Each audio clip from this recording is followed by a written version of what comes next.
আমার মনে হয় যে পুলিশ ফোর্স যেটা, এখানে কি কোনো ষড়যন্ত্র দেখছেন আন্দোলনকারীদের মধ্য দিয়ে কেউ অন্তর্বর্তী সরকারের বিরুদ্ধে? দেখুন, এটা এখন এই মুহূর্তে বলাটা খুব কঠিন, বিকজ আমরা তো গত 7 মাসের পরিসংখ্যান যদি আপনি দেখেন, আপনি দেখবেন বাংলাদেশে এই মুহূর্তে সবচেয়ে ভালনারেবল হচ্ছে নারী এবং যারা হয়তো সংখ্যালঘু, ধর্মের ভিত্তিতে নয়, নানান কারণে যারা সংখ্যালঘু।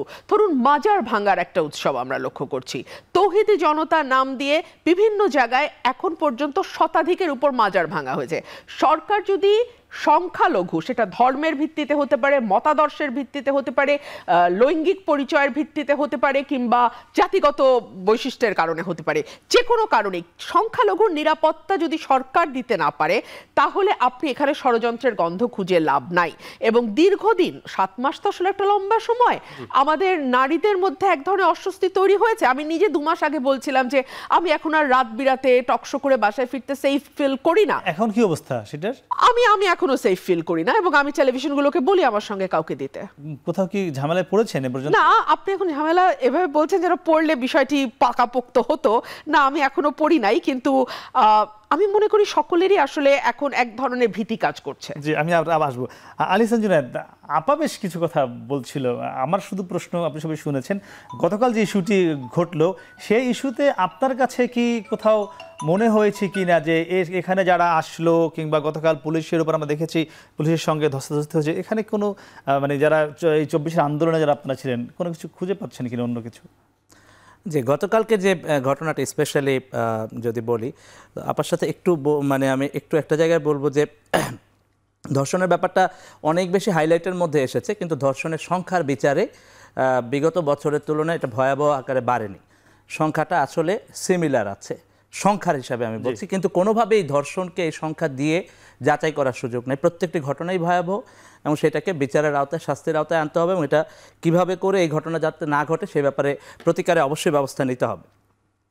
গতকালকে যে ঘটনাটি আমরা দেখলাম, সেখানে আমরা দেখলাম যে হঠাৎ করেই একটি আন্দোলন, আপনারা জানেন যে কয়েকদিন ধরে চলছে ধর্ষণ বিরোধী মঞ্চ, এবং সেই মঞ্চ থেকে ধর্ষণের ব্যাপারে আন্দোলন করা হচ্ছে প্রয়োজনীয় আইন সংস্কার এবং হচ্ছে প্রয়োজনীয় ব্যবস্থা গ্রহণে, কারণ বেশ কয়েকদিন ধরেই আলোচনায় আছে, বিভিন্ন ধর্ষণের ঘটনাগুলো মিডিয়াতে ফুটে উঠেছে। তো এরই প্রেক্ষিতে গতকালকে আমরা দেখলাম যে সেই জায়গায় আমরা লাকি আক্তারকে দেখতে পেলাম, যিনি আসলে আপনারা জানেন যে 2013-তে যে শাহবাগ হয়েছিল গণজাগরণ মঞ্চ, সেই গণজাগরণ মঞ্চের অন্যতম নেতৃস্থানীয় ব্যক্তি ছিলেন। তো লাকি আক্তারের এই জায়গায় এসে তার যে ভূমিকাটা, এই ভূমিকাটা আমাদের দৃষ্টিতে ব্যাপক সন্দেহজনক এবং ষড়যন্ত্রমূলক মনে হয়েছে। কারণ লাকি আক্তাররা সরকারের যোগসাজশে, বিগত সরকারের যোগসাজশে শাহবাগে একটা আন্দোলন গড়ে তুলেছিলেন, যেটার মধ্য দিয়ে বাংলাদেশে বিচারহীনতার সংস্কৃতি চালু হয়েছে, যেটার মধ্য দিয়ে বাংলাদেশে আজকে যে মব জাস্টিস, এই যে মবের কথা বলা হচ্ছে, এটা মূলত শুরু হয়েছে কিন্তু সেই সময় থেকে, বিগত ওই ফ্যাসিস্ট সরকারের যে মদতপুষ্ট সেই আন্দোলনের মধ্য দিয়ে কিন্তু এই জিনিসগুলো শুরু হয়েছে। সুতরাং লাকি আক্তারের এই প্রবেশকে আমরা যথেষ্ট সন্দেহের চোখে এবং ষড়যন্ত্রমূলক হিসেবেই দেখি। আচ্ছা, একটু আপনাকে থামাই। লাকি আক্তার কি এই যে 24-এর আন্দোলনে আপনারা যেহেতু ছিলেন সামনের সারিতে, সেখানে ছিল আন্দোলনে? না, আমরা তাকে কোথাও কোনো জায়গায় আন্দোলনে ছিল না সে, কিন্তু এখন এসে আবার সে এখন সে সুযোগ খুঁজছে এবং এই জন্যই আমরা তাকে সন্দেহের চোখে দেখছি। আচ্ছা, ফিরবো। ফাজ ভাই, আপনি এখানে সরকারের একজন প্রতিনিধি হিসেবে আছেন, জানতে চাই, আপা কিন্তু আপনাদের দিকে অনেক অভিযোগ তুলেছেন এবং বলেছেন যে কোনো সময়ের চেয়ে এখন আইনশৃঙ্খলা পরিস্থিতি খারাপ। এটি কেন এত খারাপ হচ্ছে? আপনারা কেন পারছেন না উন্নতি করতে? প্রথম কথা, আপনাকে ধন্যবাদ জুনায়েদ, এবং আপাকে শুভেচ্ছা, যারা শুনছেন তাদেরও শুভেচ্ছা। আমি যদি পার্সোনালি বলি, আপা যে ঝুঁকিটা নিয়েছেন 5 আগস্টের পর বা 8 আগস্ট এই সরকার গঠনের পর, যে ঠিক পপুলারিটির বিরুদ্ধে গিয়ে এক ধরনের ভয়েস তৈরি করা, এটা বাংলাদেশের মানুষ সাধারণত সাহস করেন না। উনি এই সাহসটি করছেন, উনি কথা বলছেন।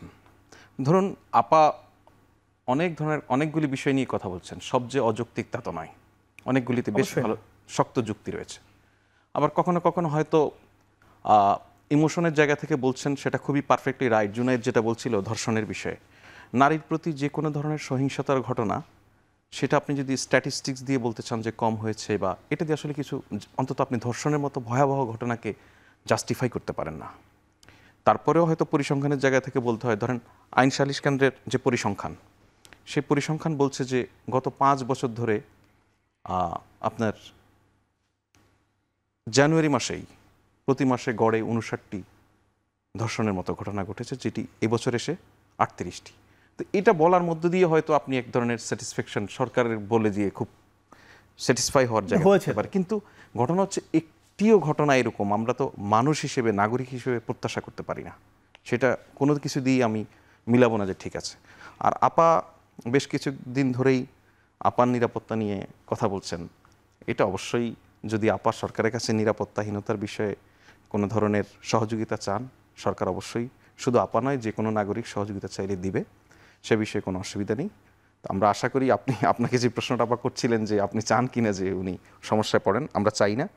আপা নিরাপদ থাকুন সেটা প্রত্যাশা করি।